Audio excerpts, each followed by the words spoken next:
చదువుతో పాటు skills, placements తో పాటు సక్సెస్ సందీప్ యూనివర్సిటీ మాత్రమే అందిస్తుంది. మీ గురించి ఒక్కొక్క విషయం వింటున్న కొద్దీ నేను ఐఎమ్ లైక్ సర్ప్రైజ్డ్ అనమాట. ఎవరికి చాలా అన్యూజువల్గా ఇంట్రెస్ట్లు ఏవైతే ఉంటాయో అవి మీకు రీసెంట్గా కలిగాయి, మీరు చాలా విషయాలు ఎక్స్పీరియన్షియల్గా తెలుసుకున్నారని చెప్పి. యా, సో ఇది బ్యాలెన్స్ చేసుకోవడం, ఈ లౌకికం, మీ ఆధ్యాత్మిక ప్రపంచం ఎలా కుదురుతుంది మీకు? డెఫినెట్గా చేయాలండి. అంటే నా పర్సనల్ అనేది నాకే తెలియకుండా నాకు లోపల ఉంది, ఇన్నర్. మనకు అనుకుంటాం. యాక్చువల్లీ చెప్పాలంటే నేను చాలాసార్లు చెప్పాను, నాకు మ్యారేజ్ చేసుకోవడం, ఈ ఫ్యామిలీ లైఫ్ అనేది ఇష్టం లేదు. నాకు ఏదన్నా ఒక స్పిరిచువల్గా వెళ్ళాలనేసి చాలా ఇష్టం ఉండేది. మా మదర్ని అడిగేదాన్ని నేను, నాకు ఇలా లేదు ఇంకేదో చేయాలని ఉంది అంటే, అలా కష్టం అమ్మ, మ్యారేజ్ చేసుకో, సెటిల్ అవ్వు ఇలా ఫ్యామిలీలో, తర్వాత నువ్వు ఏం చేయాలనుకుంటున్నావు చెయ్యి అనేవాళ్ళు. సో దాని తర్వాత నాకు తెలియకుండా మనకు అంటే ఎప్పుడూ హ్యాపీగా ఉండేదాన్ని. అంటే తథాస్తు దేవతలు ఉంటారని కొన్ని మాటలు నేను ఇప్పటికీ నమ్ముతాను. నేను ఎవరికైనా ప్రాబ్లం అంటే వాళ్ళకి సాల్వ్ చేయడానికి ట్రై చేస్తానండి. నేను అలాగే ఉండేదాన్ని అనమాట. సో ఒక అమ్మాయి ప్రాబ్లమ్స్తో వచ్చింది, ఆ అమ్మాయికి ప్రాబ్లమ్ సాల్వ్ చేసుకుంటూ, నా పెయిన్ మీకు అర్థమవుతుందా అంటే, నాకు ఇలాంటి పెయిన్స్ అన్ని తెలియవు కాబట్టి, నాకు ఇంత పెయిన్ తెలియదు, నాకు కష్టం అంటే నాకు అన్ని నార్మల్గా హ్యాపీగా ఉంటున్నాను కాబట్టి పెయిన్ తెలియదు అన్న. అంటే భగవంతుడు అనుకున్నాడేమో. మళ్ళీ సరదాగా అనేదాన్ని, నేను ఎక్కడ ఫేమస్ అవ్వట్లేదు ఏంటి అని అనుకునేదాన్ని. సో అదేంటంటే తథాస్తు దేవతలు ఉంటారంటారు కదా, మనం ఏ ఫ్రీక్వెన్సీతో అన్నామో తెలియదు మన సబ్కాన్షియస్ మైండ్కి. సో అలాగే వచ్చేసి కష్టం అంటే ఏంటో అది తెలుసుకోవడం, ఆ కష్టాలని ఎలా ఎదుర్కోవాలని తెలిసినప్పుడు నాకు ఈ మార్గం దొరికింది, స్పిరిచువల్గా మార్గం దొరికింది అనమాట. దాంట్లో వెళ్తున్న కొద్దీ చాలా లోతుగా వెళ్ళాలనిపిస్తుంది. సో అందుకని దానికి ఎక్కువ ప్రిఫరెన్స్ ఇవ్వాలనుకుంటున్నాను ఫ్యూచర్లో. ఇప్పుడు కొన్ని రెస్పాన్సిబిలిటీస్ ఉన్నాయి, ప్లస్ నన్ను నమ్ముకునే అంతా ఉన్నారు కాబట్టి వాళ్ళ కోసమని, ప్లస్ ఇండస్ట్రీలో కూడా కొన్ని వర్క్ చేయాలి కాబట్టి, ఒక ప్రాజెక్ట్స్ ఉన్నాయి కాబట్టి, అది కంప్లీట్ చేశాక టోటల్గా నా రెస్పాన్సిబిలిటీస్ ఫినిష్ అయిన తర్వాత నేను అలా వెళ్ళిపోదాం అనుకుంటున్నాను, అలా బ్యాలెన్స్ చేద్దాం అనుకుంటున్నాను. మీరు ఇంకా ప్రపంచానికి కావాలి కాబట్టి ఎక్కువ కాలం మీ తెర మీద కనిపిస్తారని ఆశిస్తున్నాను. బట్ అంటే ఎంత మనకి సమాధాన పరుచుకున్నా ఏమన్నా, మామూలుగా ఒక కష్టమైన సిచ్యువేషన్ అది ఏమన్నా అవ్వచ్చు, అవును, వచ్చినప్పుడు ఆ టైంలో ప్రాక్టికల్గా బయటికి రావడానికి మనం ఏవో కొన్ని టూల్స్, ఫ్రెండ్స్తో మాట్లాడడము, సైకియాట్రిస్ట్, థెరపిస్ట్తో మాట్లాడడం, లేదు భర్త దగ్గర చెప్పుకోవడం, పిల్లల దగ్గర చెప్పుకోవడం, ఏదో చేస్తాం. మీకు బాగా అండదండ అనిపించిన వ్యక్తులు ఎవరు మీ కష్టంలో? అండదండ అనిపించిన వ్యక్తులుగా అంటే ధమ్మ అంటే మీకు తెలుసు కదా, బుద్ధుడు మనకు అందించిన ఒక గొప్ప ఒక విద్య అనమాట. సో ధమ్మని నాకు సపోర్ట్ వచ్చింది. అంటే అంటే ఇప్పుడు నేను ఎలా చూస్తానంటే లైఫ్ని, నాకే ఎందుకు కష్టం వచ్చింది అని ఒకప్పుడు అనుకునేదాన్ని. బట్ ఇప్పుడేమనుకుంటానంటే, ఆ రోడ్డు మీద ఫుడ్ లేకుండా, ఇప్పుడు నేను క్యాన్సర్ హాస్పిటల్ ముందు క్రాస్ చేస్తుంటే కూడా నేను ఎవ్రీడే నేను వాళ్ళని చూసినప్పుడంతా అనుకుంటాను, వాళ్ళకి ఉండడానికి ప్లేస్ లేదు, వాళ్ళకి క్యాన్సర్ ట్రీట్మెంట్కి డబ్బులు లేవు, ఫుడ్ లేదు, అలా రోడ్డు మీద వాళ్ళకి షెల్టర్ లేదు, ఏమీ లేకుండా ఉన్న వాళ్ళకి ఎందుకు కష్టం వచ్చింది అని మనం ఏ రోజు అడగం కదా. వాళ్ళకి ఎందుకు కష్టం వచ్చింది, నాకెందుకు ఇంత ఇచ్చావు డబ్బులు, ఎందుకు ఇంత ఇచ్చావు అని అడగం మనం ఎవరు. సో ఇంత డీప్గా మనం అలా ఆలోచించగలగాలి. అలా ఆలోచిస్తున్నాను కాబట్టి నేను వచ్చేసి ఈ ప్రాబ్లమ్స్ నుంచి ఫేస్ చేయడానికి అన్నీ నేను స్ట్రాంగ్గా ఉన్నానంటే, నాకు ఎవ్రీడే అవమానాలు జరుగుతాయి. నిజం చెప్పనా, నాకు అవమానాలు ఇప్పటికీ ఆగలేదు. ఇన్ని సంవత్సరాలు అయిన తర్వాత కూడా ఇప్పటికీ జరుగుతుంది. కానీ ఒకప్పుడు సూసైడ్ వరకు వెళ్ళిన మనిషిని ఈరోజు నవ్వుతూ ఎదుర్కొనే స్ట్రాంగ్ పర్సన్ అయ్యాను. దానికి బికాస్ ధమ్మ మీన్స్ బుద్ధుడు ఇచ్చిన విద్య, విపశ్యన. ధమ్మ అంటారు వాళ్ళు పాలీ భాషలో ధమ్మ అంటారు, ధర్మం అనమాట, సనాతన ధర్మం అంటారు.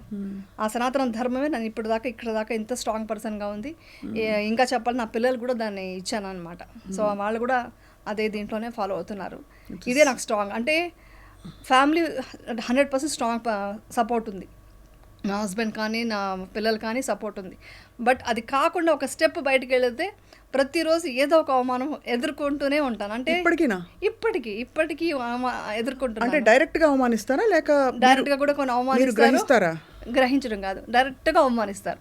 బట్ నేను మనసుకు తీసుకోవట్లేదు. బుద్ధుడు చెప్పిన ఒకే పాయింట్, ఏదైనా తీసుకుంటేనే నాది అవుతుంది, నాది కాదు నేను తీసుకోవట్లేదు. నేను వాళ్ళకి కూడా ఈవెన్ ఇంకొకటి ఏంటంటే, మనం ఈవెన్ సోషల్ మీడియాలో కొన్ని ఛానల్స్లో కంటెంట్ ఏముండదు, కంటెంట్ మంచి విషయమే ఉంది, నా విషయం ఇప్పుడు కంటెంట్ చాలా స్ట్రాంగ్గా ఉంది కాబట్టి అవే రాస్తారు.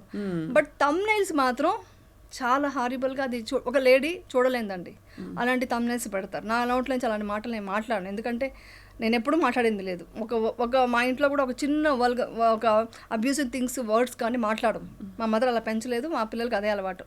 నా బ్యాడ్ లక్ అలా కొన్ని ఇన్సిడెంట్స్ వల్ల ఎలాగైనా మాట్లాడొచ్చు వీడి గురించి అనేసి డిసైడ్ అయిపోయారు. సో అలా అయిపోయింది కాబట్టి అలా అవమానిస్తుంటే కూడా నేను వాళ్ళకి జాలితో చూస్తాను. అదే మనకు బుద్ధుడు చెప్పింది ఏంటంటే, నువ్వు నేను అవమానిస్తుంటే అయ్యో పిచ్చి వాళ్ళ తెలుసుకోలేకపోతున్నారు, మీరు ఎంత పాపం చేస్తున్నారు, ఒక మనిషి గురించి బాధ పెడితే వాళ్ళ పాపం మూట కట్టుకున్నట్టే కదా అని వాళ్ళ మీద జాలి దయాకరుణతో నేను ఒక నవ్వు నవ్వేసి వాళ్ళకు కూడా నువ్వు మంచిగా ఉండు చెప్పేసి వెళ్ళిపోతున్నాను. This is my secret.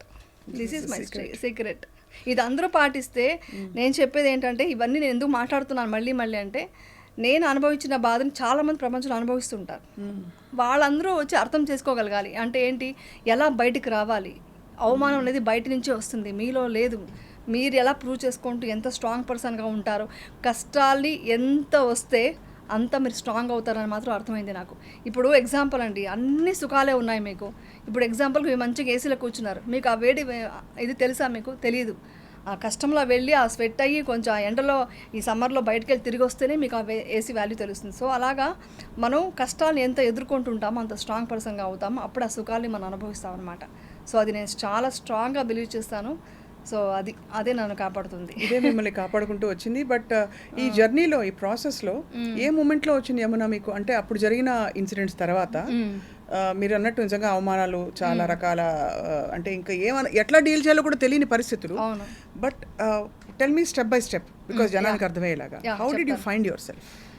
First point, already TNR ఇంటర్వ్యూలో టోటల్గా ఓపెన్ అయిపోయాను. మొత్తం ఓపెన్ సీక్రెట్ అనమాట. టోటల్గా నేనంటే ఏంటో, నా క్యారెక్టర్ ఏంటో అది చూసి సైకాలజిస్టులు కూడా నాకు ఫోన్ చేయడం, మెసేజ్ చేయడం చేశారు. మీరు ఎంత జెన్యూన్గా మాట్లాడుతున్నారో మాకు అర్థమవుతుంది, మేము సైకాలజిస్టులుగా మాకు అర్థమవుతుంది, మీరు చెప్తున్న ఒక్కొక్క మాట అనేసి అర్థం చేసుకున్నారు. సో టోటల్ ప్రపంచమే నా సైడ్ వచ్చిందండి. అదొక్కటి నేను చేసుకున్న అదృష్టం. దాన్ని అంత నీట్గా అర్థం చేసుకున్నారు, వాళ్ళ ఇంట్లో మనిషిలాగా అర్థం చేసుకున్నారు. అది అయిపోయింది, ఆ చాప్టర్ అయిపోయింది. ఓకే, నేను వర్క్ చేసుకుందామని అనుకున్నాను. అక్కడి నుంచి స్టార్ట్ చేద్దాం. మీరు అడుగుతున్నారు కాబట్టి ఫస్ట్ డిసిషన్ వచ్చి ఐ వాంట్ టు బి హ్యాపీగా ఉండాలి, ఈ అవమానాలు ఎదుర్కోవాలి, I want to prove my self. ఇది ఫస్ట్ స్టెప్ స్టార్ట్ చేశాను. మీరు వర్క్ వెళ్ళాలి, సొసైటీలో మీ ఫ్రెండ్స్ అండ్ ఫ్యామిలీ ముందరికి వెళ్ళి మీరు అవమానం ఫీల్ అవ్వకుండా తలెత్తుకోగలగాలి. మీ క్లోజెస్ట్ ఫ్యామిలీ, మీ మీద నమ్మకం పెట్టుకున్న వాళ్ళందరూ ఎంత నమ్మినా కూడా వాళ్ళకు ఒక భరోసా ఇవ్వగలగాలి. దట్ అమ్మ బాగుంది అని పిల్లలకి, నేను బాగున్నానని మీ వారికి, అమ్మ వాళ్ళకి, ఇంకా సిస్టర్స్ కి, అందరికి. సో ఈ స్టెప్ బై స్టెప్ ఎలా చేశారు? What did you? Step by step first ఇదేనండి. ఫస్ట్ నేను హ్యాపీగా ఉండాలి, నేను హ్యాపీగా ఉంటేనే నా పిల్లల్ని నేను కాపాడగలగాలి. వాళ్ళని కాపాడాలంటే ఫస్ట్ నేను స్ట్రాంగ్గా ఉండాలి. సో నేను స్ట్రాంగ్గా ఉంటూ వాళ్ళు ఎంత కాన్ఫిడెన్స్ పెంచాలో, ఎన్ని రకాలుగా, అంటే మనం ఎలా పెంచానంటే, నువ్వు హ్యాపీగా ఉండాలి, నువ్వు బాగుండాలి కాదు, కష్టం వస్తే ఎలా ఎదుర్కోవాలి, ఫస్ట్ ఇది చెప్పుకుంటూ వచ్చాను. ఇలా స్ట్రాంగ్ చేశాను మా పిల్లల్ని. మా వారిని అలాగే స్ట్రాంగ్ చేసుకున్నాను. నాకు 2 పిల్లలు కాదు, 3 పిల్లలు. అంటే హస్బెండ్ కూడా పెళ్ళైన తర్వాత ఏ ఆడదానికైనా వాళ్ళు కూడా పిల్లలతో సమానమే అయిపోతారు. సో వాళ్ళు కూడా మన మదర్ కేరింగ్ అలా ఇవ్వాలి, ఆ సపోర్ట్ ఇవ్వగలగాలి. అందుకనే అంటారు, ఒక తల్లి వచ్చేసి ఒక పేషెన్స్ చాలా ఉన్న తల్లిగా ఉండాలి అంటారు. సో అది చూసుకుంటూ, వాళ్ళని సపోర్ట్ చేసుకుంటూ, వాళ్ళని హ్యాపీనెస్ ఇస్తూ, వాళ్ళకి ధైర్యం ఇస్తూ అక్కడి నుంచి నేను వర్క్ చేయాలి. అంటే ఫైనాన్షియల్ కూడా కొంచెం ఉంటాయి కదండి, ఎంత మన డబ్బున్నా కూడా ఏదో సంథింగ్ మనం వాళ్ళ కోసం ఏదో చేయాలి అని ఒక పాయింట్స్ వస్తాయి. కొన్నిసార్లు వచ్చేసి మనం వర్క్ చేస్తే వాళ్ళకి హ్యాపీ ఫీల్ అవుతున్నారు. మా పిల్లలకు ఏంటంటే, నేను ఇలా ఇంట్లో కూర్చొని అంట్లు తోముకుంటూ వంట చేయడం ఇష్టం లేదు, నేను అది హ్యాపీగా ఫీల్ అయ్యాను. బట్ వాళ్ళకి ఇష్టం లేదు. నువ్వు సెలబ్రిటీ, ఇలా ఎందుకు ఉంటున్నావు ఇంట్లో? నేను హ్యాపీగా ఉన్నాను అప్పుడు కూడా. నేను ఇంట్లో మాకు మంచిగా శుభ్రంగా వంట చేసి పెట్టుకుంటూ, వాళ్ళని చూసుకుంటూ, వాళ్ళ స్కూల్ నుంచి ఎప్పుడు వస్తారా అది చూసుకుంటూ నేను హ్యాపీ